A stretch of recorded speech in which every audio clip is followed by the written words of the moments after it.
Well, hi, friends, and let's continue. We're on program number 89 and of the externalization of the hierarchy. And, well, we'll see how long this one lasts. We've dealt with the preparatory work of the ashrams of Master K.H., Master M., a certain English master who is related or perhaps began the labor movement, and Master R., who is now the Mahachohan and presides over a very large ashram on the third ray, but is presently concentrating on the seventh ray. Three rays being very important in the entry into the Aquarian age, rays 2, 1, and 7. Now we come to, interestingly, Master DK's ashram, as he is one of the preparing and organizing masters. And by this time we knew who the Tibetan was. Alice Bailey had, by mistake, revealed that the Tibetan was the Master Jwalkul. I'm not exactly sure when that happened, but the DK looked at it as a test for the group. Yes, it had been done, and it was not planned that it would be done. But since it was done, every group member was tested as to how they would react to that revelation.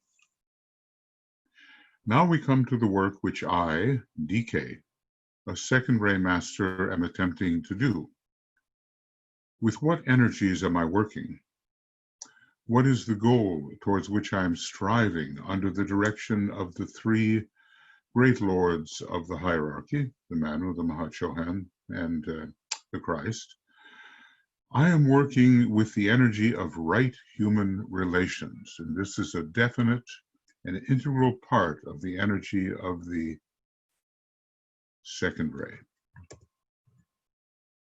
So there we have it, a very direct statement from Master DK regarding the energy with which he is working, in addition to doing, like many other things.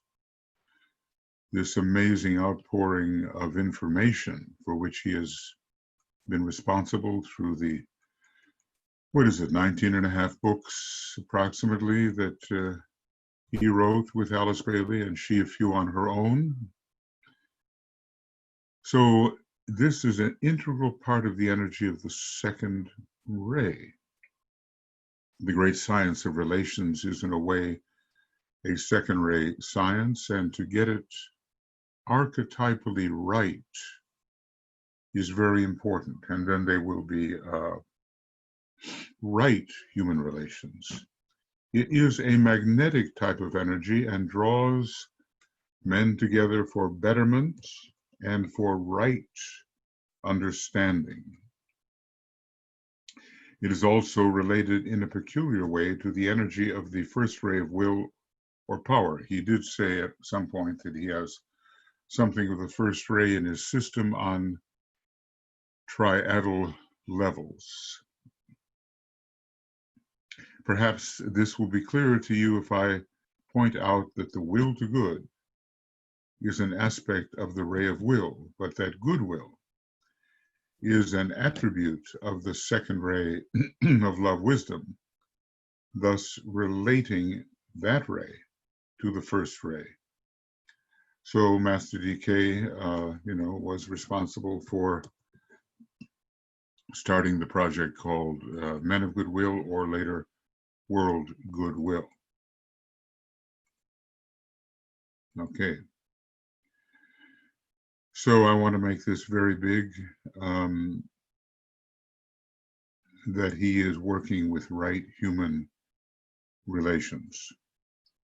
Earlier, we read that he is working in the laboratories behind the scenes and working with the Red Cross and distributing the teaching and training aspirants for initiation. Every true aspirant has taken the first initiation.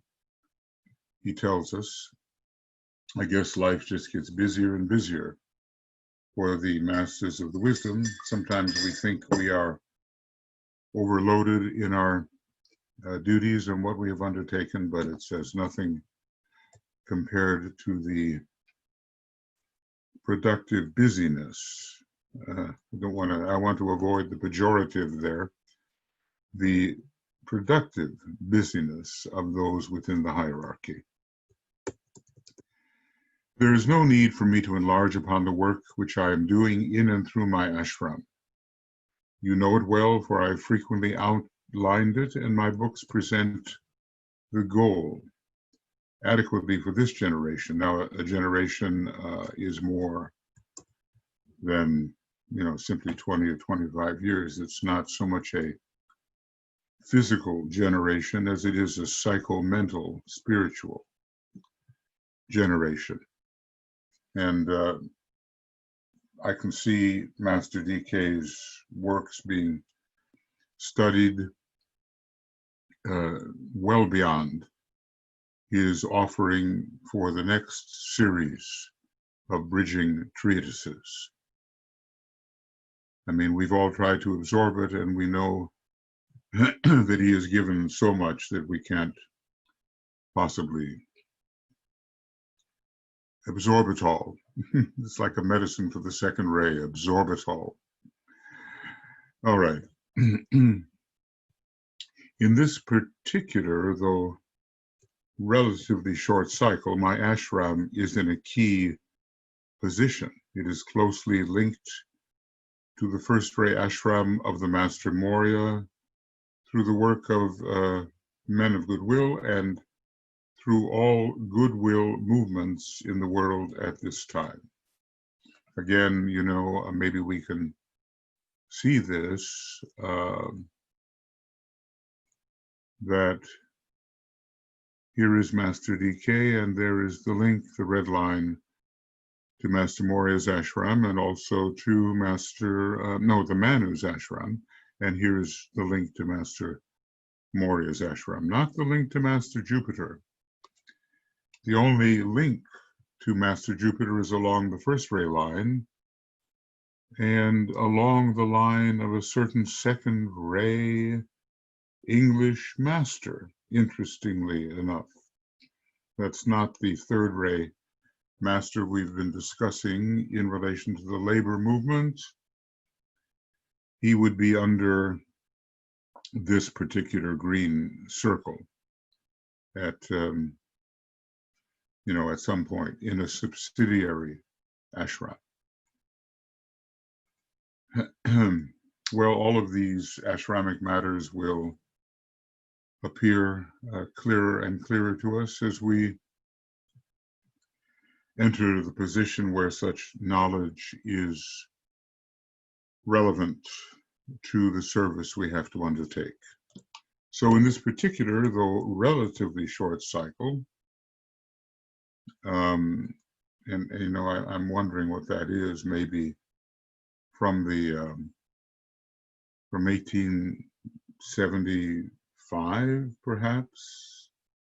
Well, that would be 300 years from 1575, so maybe it's 1825 to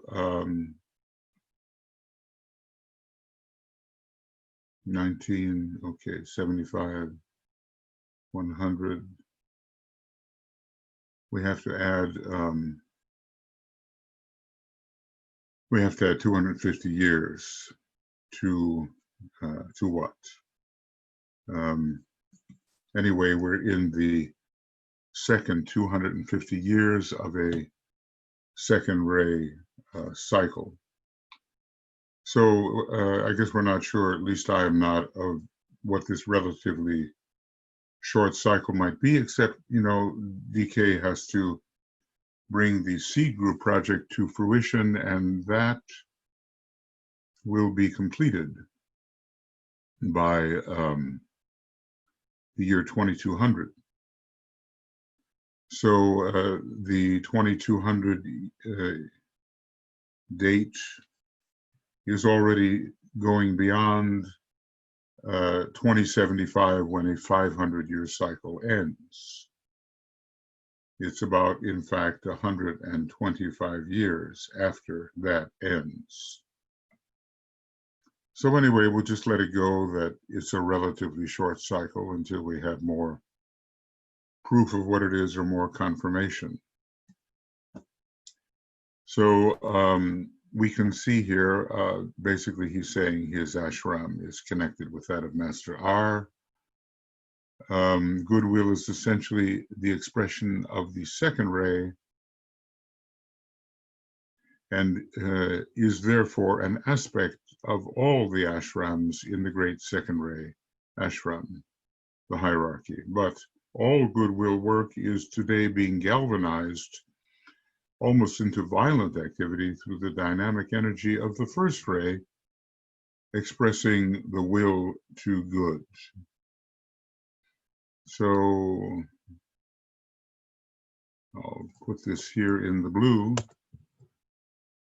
and then the next in the red. That should give us some idea of how the first and the second ray are linked together, and how then Master DK's ashram is linked with that of Master Moria. Well, basically, we have learned that DK is the servant, in a way, of both Master KH and Master Moria. They work together really as a triangle, and Master M and KH work together as a duad, a pair. But Master DK seems to be like a liaison officer here, bringing forward important elements related to both of these ashrams. So you have, therefore, he says, this dynamic type of energy channeled through the ashram for which I am responsible. I assume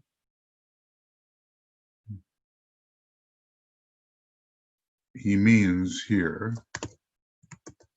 whoop, that's not it.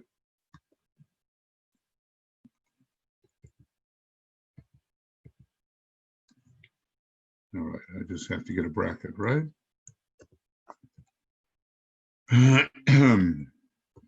And let's see, what is it now? Let me make, yeah, it's 989. Okay.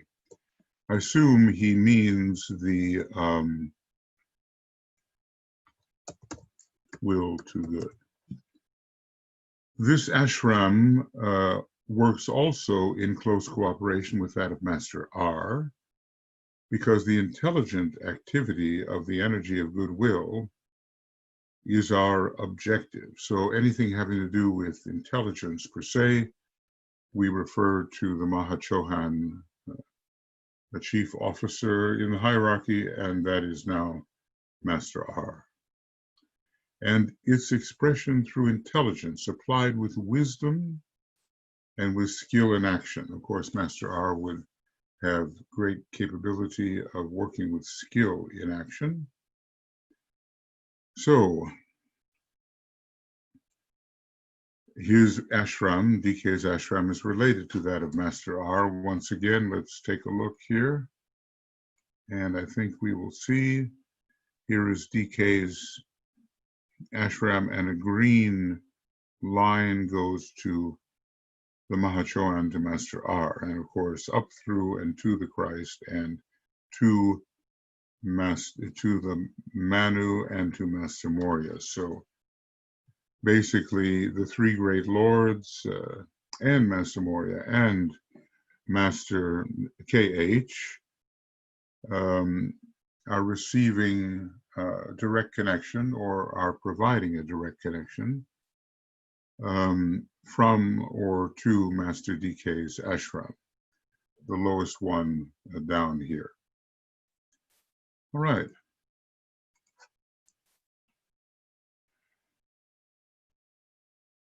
So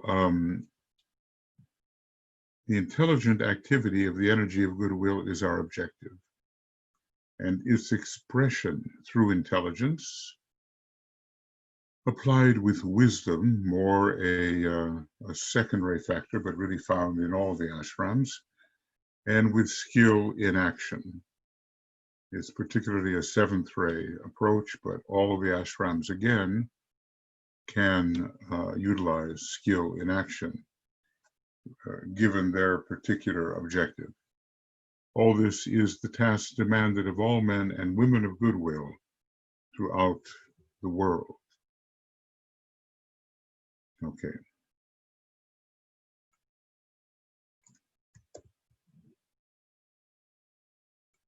So we begin to see that Master DK's ashram is prominent at this time, and probably the cycle has not ended because he's charged with offering these bridging treatises leading to the true teaching of the Aquarian age.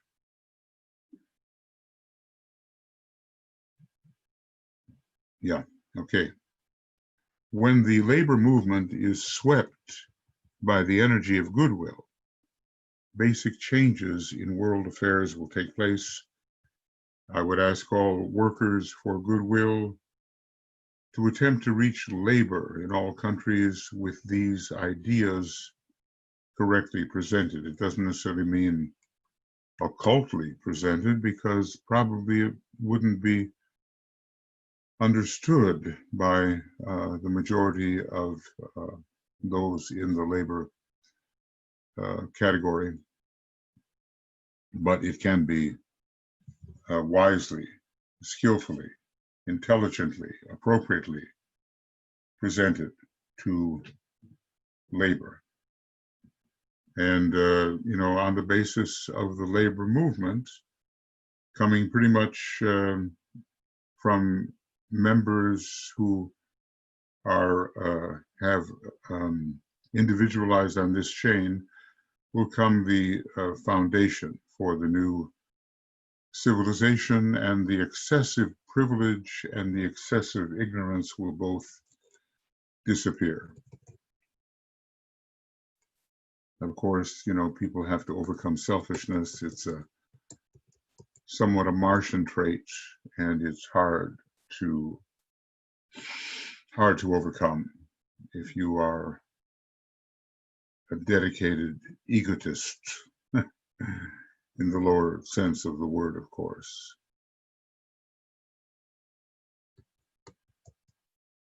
So a lot of energies are flowing through Master DK's ashram. The link with the three great lords, being the will to good and the love wisdom energy and the intelligence energy, as we go from the Mano to the Christ to the Mahachohan. And then the connection with Master KH's ashram, preparing for the reappearance of the Christ, specifically of that effort. Master DK and his ashram are a significant part.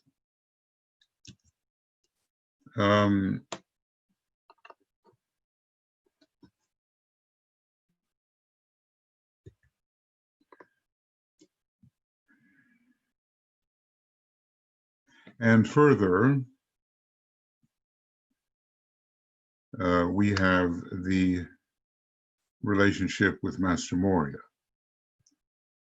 As I say, Master DK serves both Master Moria and Master KH, who themselves form a working duality.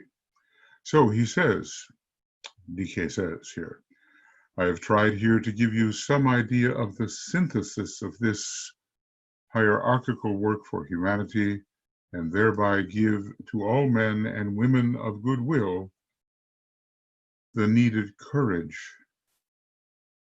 to go forward. Well, these 5 ashrams that are working in the initial stages of preparation for the externalization and the reappearance are being explained to us, and how they all are related and related to and support each other. In the diagram that we've been seeing that is of the hierarchy, the circle for KH is there, the circle for R is there, the circle for M, the circle for DK, but not the circle for the particular English master who's on the third ray. There is a circle for an English master who's on the second ray. There are a few of these English masters. I suspect that Sir Thomas More is the master, English master on the second ray. You ask me, says DK, and rightly, of what use is all this information to men and to the aspirant who is trying to serve? Okay, we're asking. The one thing which humanity needs today is the realization that there is a plan which is definitely working out through all world happenings, and that all that has occurred in man's historical past and all that has happened lately is assuredly in line with that plan. Well, even maybe that which is not so good, it can be used to further the plan. Just as 2 years old was giving this example of the crosswind for a sailboat, it can be used to propel forward, even if it's not propelling in the exact direction that one anticipates going. So, that there is a plan, we must know ourselves and we must teach.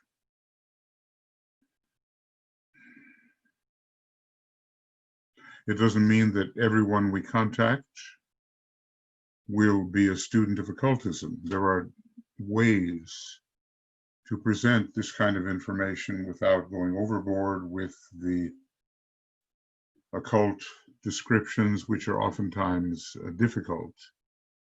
Descriptions, as DK said, it seems that theosophists love difficult terms, difficult words. Well, it's a way of turning off our listener. But there are ways to translate what we know from the purer type of occultism into a language which can be appreciated by others who are on the borderland of entry into a more spiritual way of life. Okay. Necessarily also, if such a plan exists, it presupposes those who are responsible for the originating of the plan and for its successful carrying forward. From the standpoint of average humanity, who think in terms of earthly happiness, the plan should be something joyful and something which would make material life easier. Well, it reminds me of Master M saying basically that if a simple person should ask you the purpose of Agni Yoga or what it is, you reply, it exists so that you may be happy. Well, maybe that's what it takes for some people to think it has value.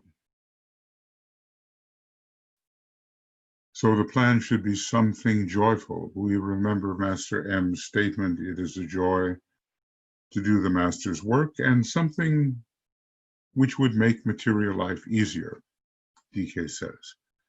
To the spiritual hierarchy, the plan involves those arrangements or circumstances which will raise and expand the consciousness of mankind and enable men, therefore, to discover the spiritual values for themselves and to make the needed changes of their own free will, and thus produce the demanded betterment of the environment consistent with the unfolding spiritual recognition. So a lot more independence is accorded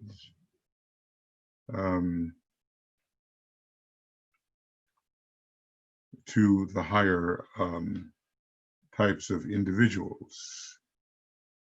And we're talking about what the plan means to the spiritual hierarchy. And we end the paragraph with that idea. All to expand the consciousness of humanity and make people independent in the sense of inquiring the way for themselves and arriving at spiritual understanding for themselves, which takes us back, of course, to the Buddha and his last sermon, who was basically saying, rely upon yourself. Now, what is that self? It's going to be a higher spiritual self. It's not going to be just the ordinary personal self.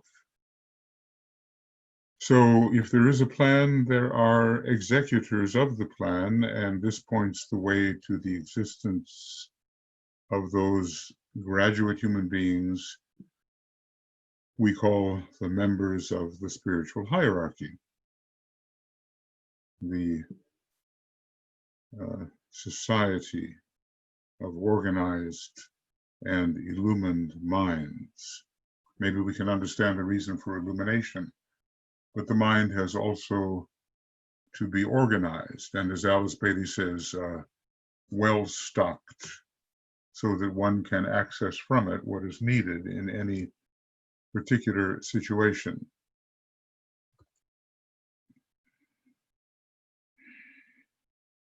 What does the plan mean to you, to me? Is it so that we can be happy in the sense of achieving earthly happiness? Is that it for us? Or is it maybe the ability to access all kinds of ever higher spiritual energies so that consciousness can expand in a steady manner and the joy of life in form be accentuated? Sometimes it's tedium and constraint of life in form. But there's something else that's greater.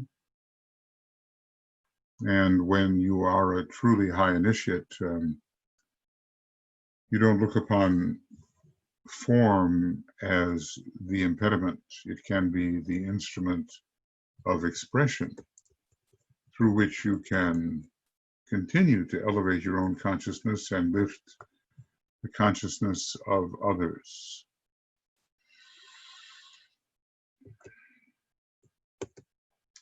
Okay.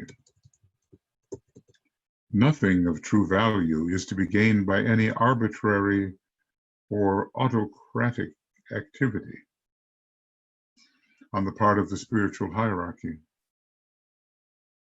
In other words, happiness, joy, bliss cannot be imposed. The opportunity must be given to human beings to find the happiness, joy, bliss themselves by inquiring the way. So, DK tells us this is one of the lessons to be learned as the work of the totalitarian powers in their past and today and its effects are noted, because they work through the power of imposition, and they do not shy away from compelling the will, which is not allowed to the disciples of the lords of the shining countenance. So colorful terms, the lords of the dark face, we might say the dark face of the Force, the dark side of the Force, to use Star Wars terms, and then the lords of the shining countenance, the face of God as reflected in all of the Chohans and initiates. Under the totalitarian system, freedom is curtailed or abolished.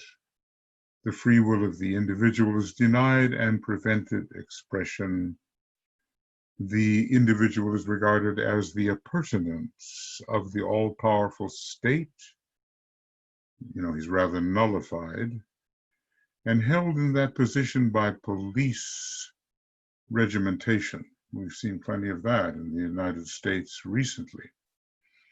The kind of sadism almost of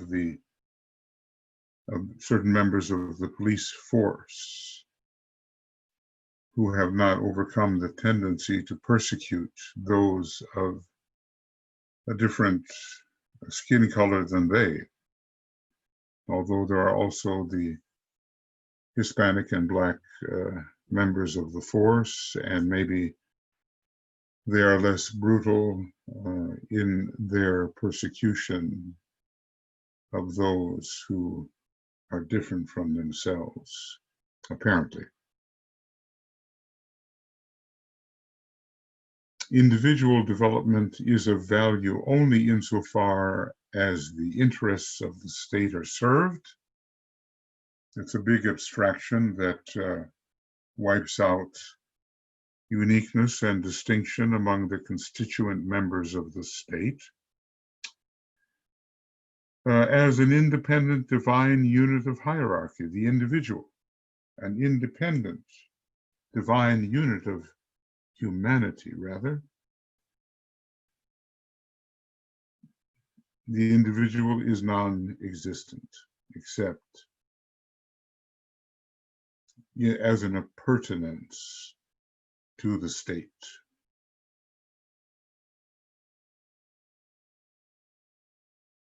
And all this from the totalitarian point of view.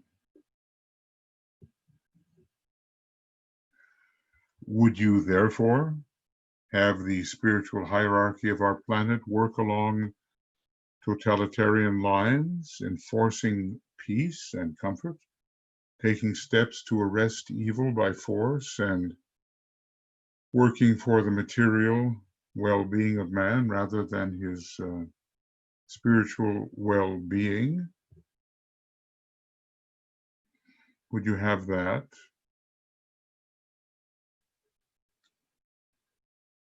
Or would you have the masters lead humanity itself through right understanding to take the needed action, even if it involves trial and error and a much slower process? Well, think about it. What would you do,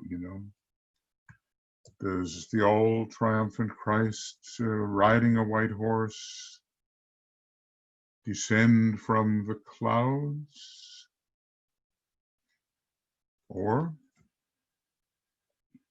is the evocation of man to be practiced with the attempt to cultivate in man loving understanding, arrived at through his own self-reliance? Well, elsewhere, DK basically says if you impose the good, you don't teach anything, and you find the reemergence of the bad later down the road because the lesson has not been learnt. So this is the way that DK is suggesting that the attitude of hierarchy is correct. Leading humanity, not forcing, compelling, driving humanity forward, uh, almost crushing humanity with the good, which is a kind of enslavement. You have no free choice. You just would have to do the good because of the pressure. Well, thereby, humanity would learn very little. And the goal is to make masters of us all. And in the second method, that can be done.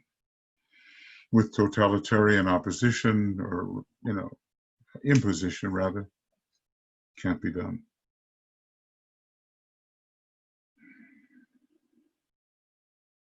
The individual is an independent divine unit of humanity.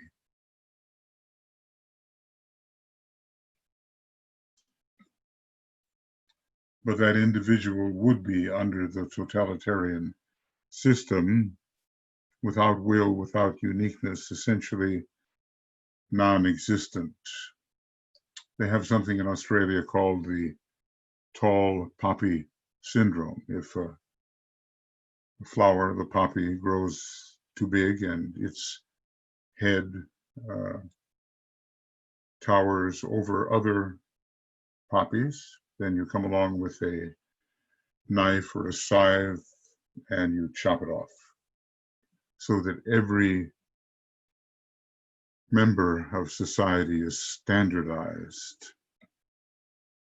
And therein the variety which would be brought forward by divine purpose by means of the will is eliminated.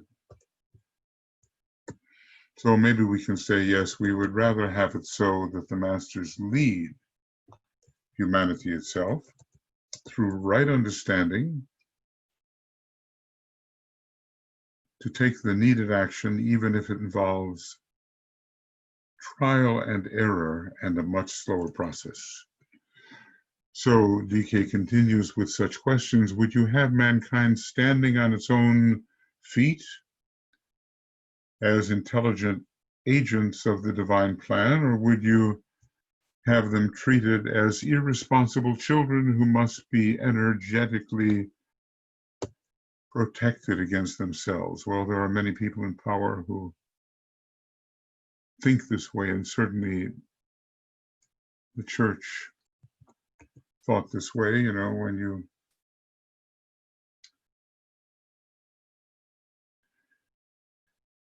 When you try to withdraw from the church, it's made very difficult. The Protestants came along and said, contrary to the Catholic idea of the priesthood, that men must stand on their own 2 feet independently and have direct communion with God. This was resisted by the Catholic Church. It's better not to have the great parental God figure take away from us the right to learn on our own.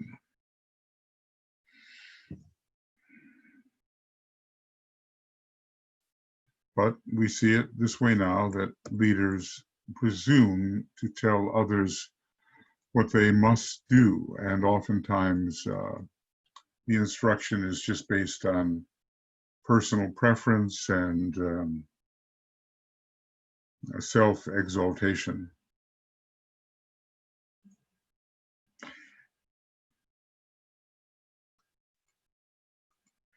Is it not better for the rapidly awakening intelligence and activity of men in every land to be trained to recognize the essential unity of all human beings, and so be led to take action, the action needed, which will endorse their unity, which will work for the entire group of human beings in all lands everywhere, and which will also, and at the same time, preserve the individual and national cultures alongside a universal civilization and a worldwide system of divine recognition. Well, how can you resist saying that, of course, it would be better if one could come forth in this way? So, to recognize the essential unity, one must be trained. I think Master DK is training us along the unifying second ray line. And yet in that unification, uniqueness is still preserved. Yes, that would be best, would it not? You know, DK asks these questions and you can't say no, you know. You have to agree with him because it's so eminently logical. And it just reveals the theft for which totalitarianism is responsible, the theft of one's individuality and one's unique expression meant to contribute excellence, virtue, and variety to the whole. It is towards this general freedom and the intelligent activity of the free individual that the hierarchy is steadily and successfully working. Freedom. It's a law on the star Sirius. It's a Uranian type of law, and it allows the man to express what is in him for the welfare of the whole. The concept of unity and of united activity for the good of all is far more widely grasped and understood than you perhaps realize.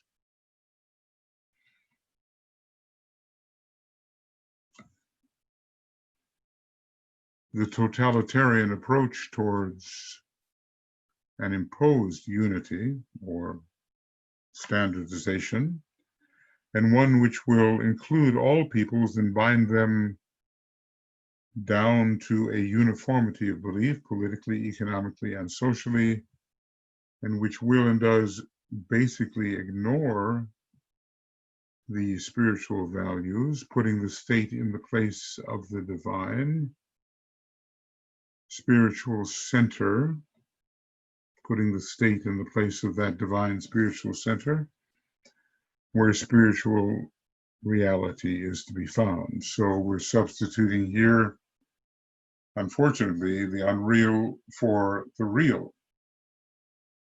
And we do that for the state of simplification, and because we want to avoid sacrifice, we want to avoid adaptivity. We want to essentially avoid the pain of integration. That's what we want. And that's the problem that psychologists have spent hundreds and hundreds of hours dealing with regard to their patients.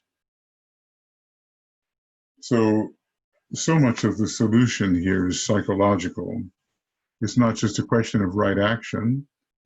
The action has to be rightly motivated by spiritual psychology, and then it will hold. So general freedom.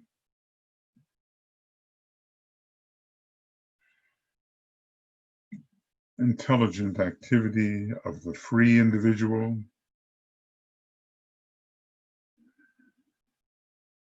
Towards this, the hierarchy is steadily, the second ray is keeping on, and successfully working. Maybe every once in a while we have to be assured of that success.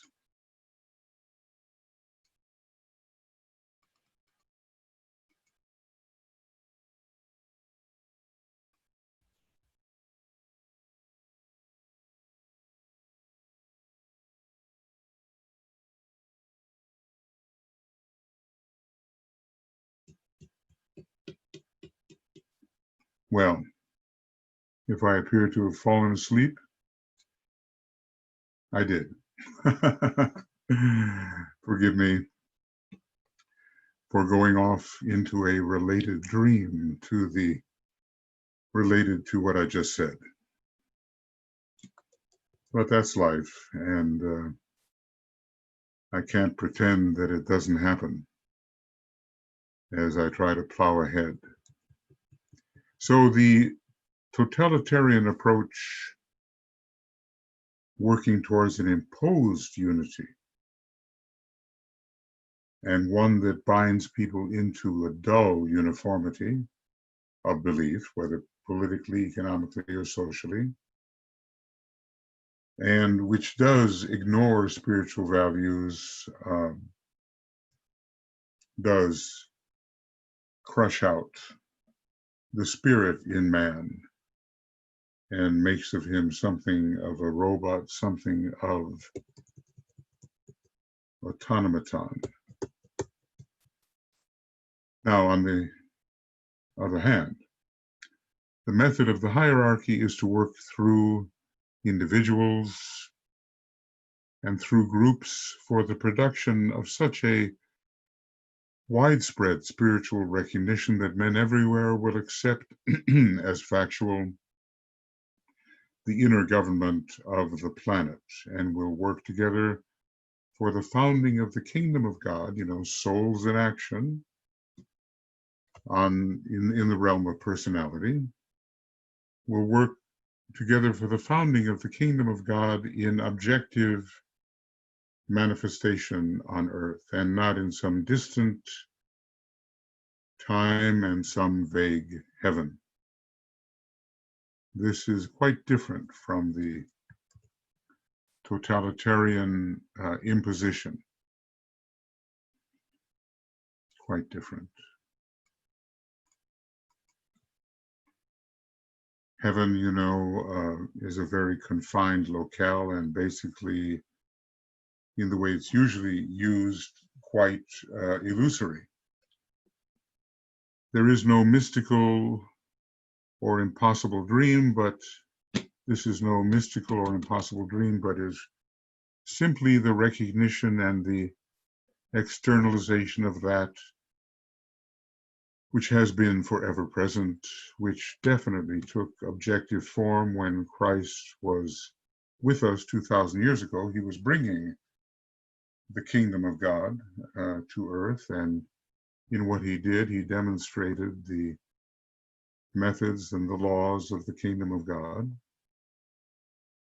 and which will proceed to universal recognition when he is with us again in the immediate future. The kingdom of God will be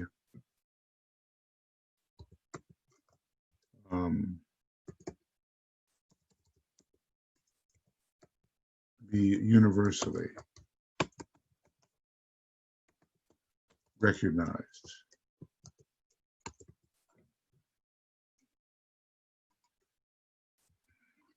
So it has already, in a way, precipitated on the lower planes through the presence of the Christ. That's, encouraging to know. Therefore, we're nearing the end.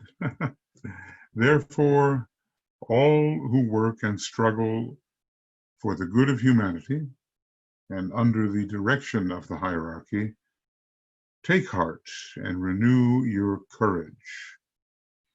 This is an exhortation. The hierarchy not only stands, as oft I have told you, but it, capital I, is approaching daily and yearly closer to humanity. Take heart, take heart. Because, in the ongoing work year after year, as he sometimes pointed out when dealing with certain of the disciples, a kind of fatigue, kind of fatigue can enter. He talked about brain fatigue, even in the very first disciple he dealt with, a certain Herbert Adams, who was a third-ray soul, sixth-ray personality, fifth-ray mind, sixth-ray astral body, third-ray physical body. But he was a prominent individual in the Rosicrucian order. But DK said, well, you have brain fatigue. You have to, I won't assign you meditations right now in the usual way. He said, but I will try to develop some degree of psychism in you, because your ajna center is only 15% open, and other centers more open. Solar plexus 60, as I recall, and maybe heart 40, something like that.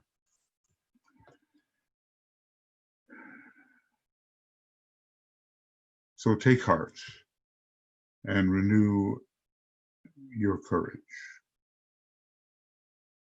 Because he did say, Master TK did say, I have a wish for you. I wish you were younger and more courageous. Well, maybe about the second one can do something. As far as being younger in body, we can't pull that off, though it is capable of being achieved. You simply have to read the book The Initiate. Well, Cyril Scott is associated with it, but so is a certain poet, was he called Broadbent, who wrote down a short story that the master gave him. This master, Justin Morward Haig, probably not the real name, but it was all about becoming younger physically. Or at least that was one of the features when the hero of the story and his love interest both were restored to an earlier age so that they could work the better. The power of the focused spiritual unity of the hierarchy can be felt today in many ways. It is largely responsible for the patient effort of all humanitarian workers and of all who vision unity in the face of great odds and in spite of the fatigued lethargy. Someone probably just saw me nodding off. And the pessimism which conditions too hard for human endurance have imposed upon men's minds. So this focus, this patient effort is a factor, and it reflects the hierarchy's attitude and way of working.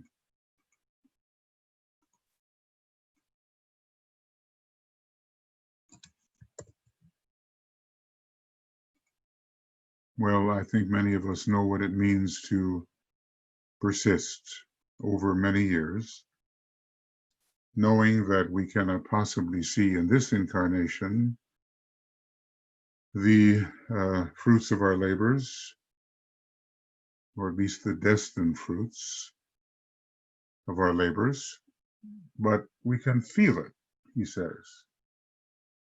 The spiritual unity of the hierarchy can be felt.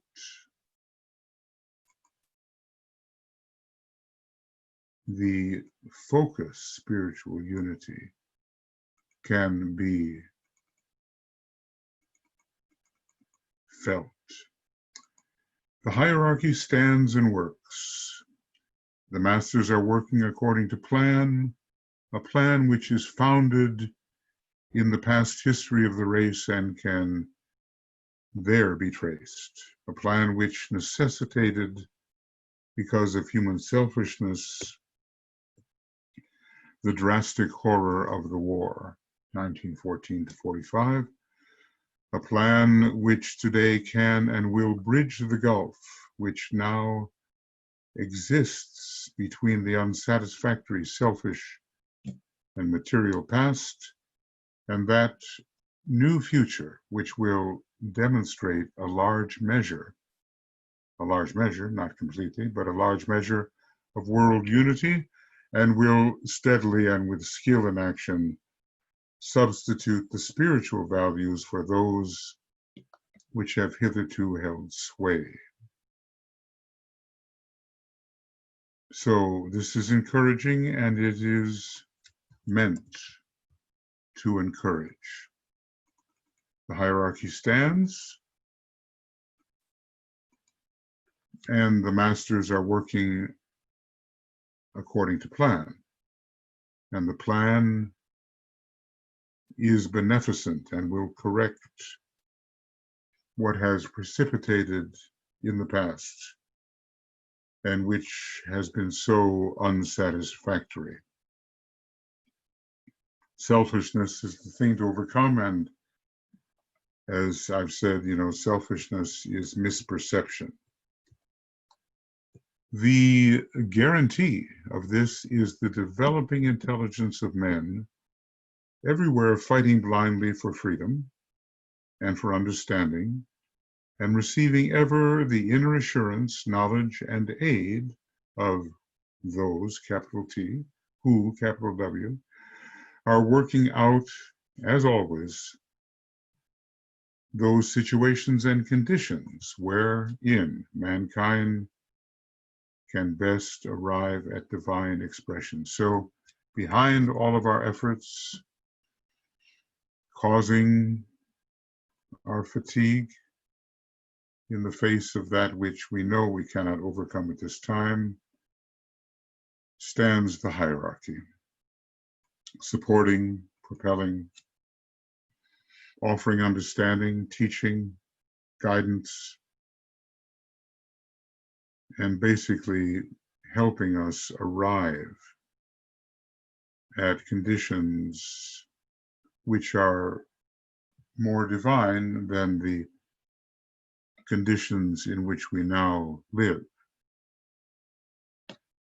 Conditions ruled by hierarchy and by Shambhala, or at least by the law of love and the law of sacrificial divine will. So we have seen the 5 ashrams that are responsible for the initial stages of the preparation for the externalization. We are assured that there is a plan. We're told to take heart and renew our courage. We are told to work and struggle for the good of humanity, and we are assured that behind our work and struggle, the hierarchy supports us in these difficult tasks.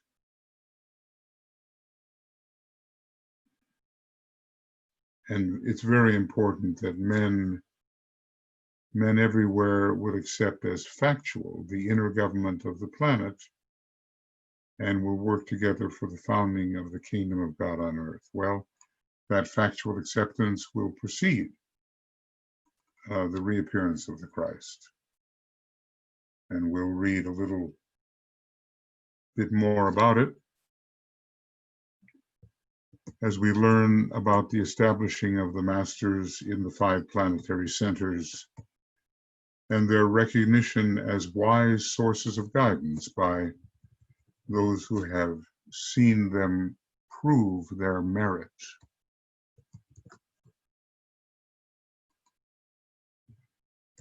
We've seen that totalitarianism is not the way,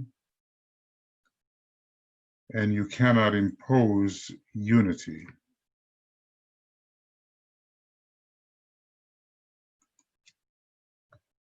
And we've seen that hierarchy is working for the freedom of the individual.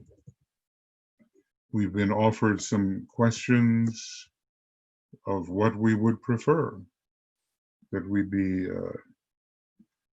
independent and self-reliant, or that we have such things imposed upon us. You cannot really impose the spiritual way. It has to evolve from the inner core of the individual. So basically, this is the statement that says it: nothing of true value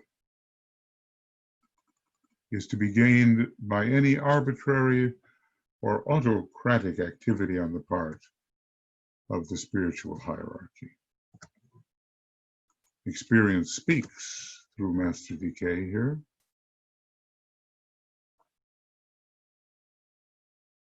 And, you know, what is the plan to us and what is the plan to hierarchy? There's a difference in perspective. And basically, he's trying to encourage us, to give us the courage to go forward.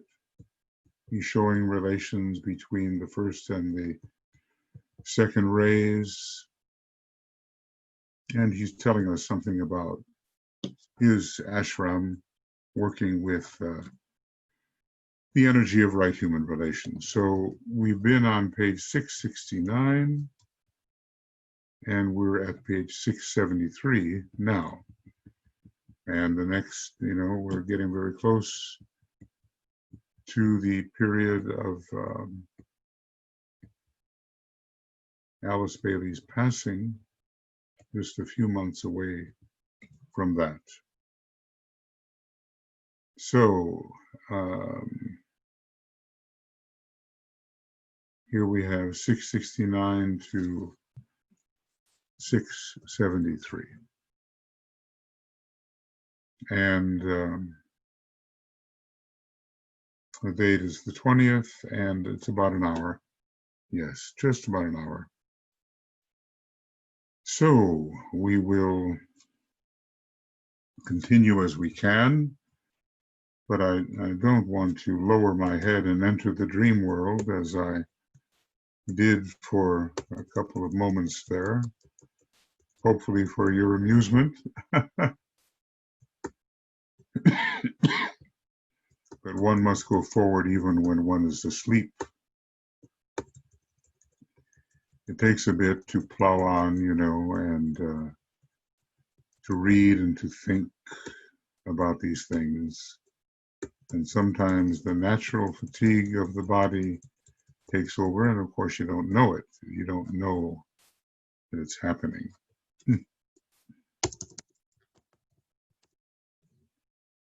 So here we are at the end of 89. Approximately 1 hour and a few minutes. And 669 to 673. And we'll start with program 90. And I'm not sure what date, maybe not today. And so we don't know exactly what day. We're so close right now to the Cancer solstice, and we begin at 673. We're closing in now, folks. We just have not so many pages until we at least complete the latter part of the book, and then I'll see when and, if, though probably yes, I will be able to undertake the beginning of the book, which I have not yet essayed.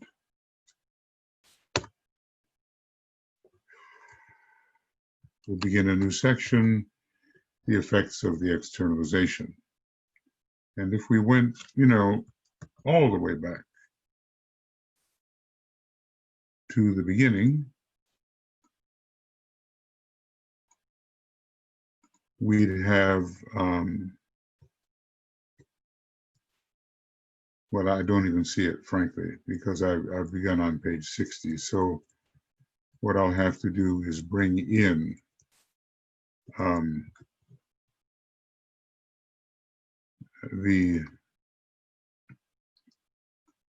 the externalization and maybe take a quick look at what lies ahead of us here. The great invocations are started in section 1, written in 1934. Okay, the period of transition.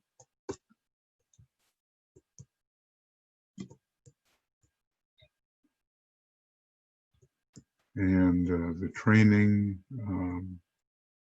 of psychics, things of this nature.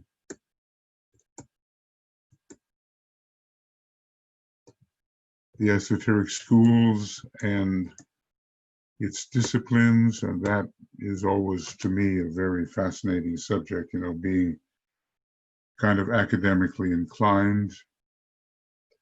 So I think we'll have, plenty to discuss here. The present urgency, because there was the attempt to forestall the Second World War and the Day of Opportunity, challenging opportunity. The C groups, yes, and also from discipleship in the New Age, the C groups are discussed with different texts, and I've already written commentary on those. And here's the work of the C groups taking us to 1938, and that takes us right to the immediate task where we began the book. So it will be of interest for us to undertake these things.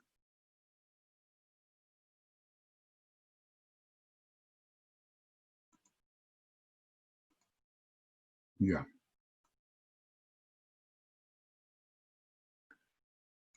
Okay, friends, so that's going to be it for the moment. And the solstice is just about with us. So we will get ready for that.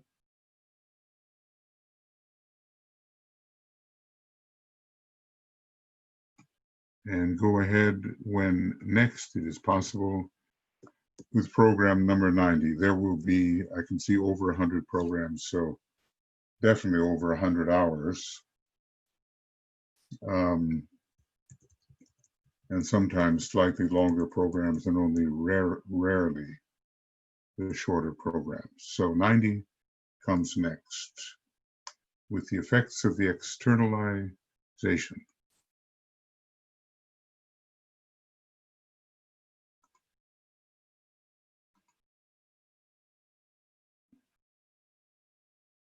So, as usual, think deeply in your studies and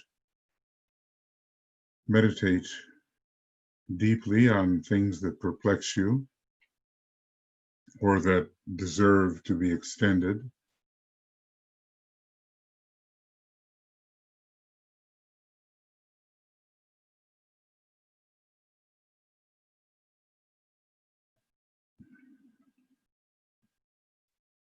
and do your best to apply this certain sections of this voluminous material with which we are presented. Do your best to find a way to apply it. So we'll see you soon, and we'll carry on. Take care. Lots of love, many blessings. See you soon.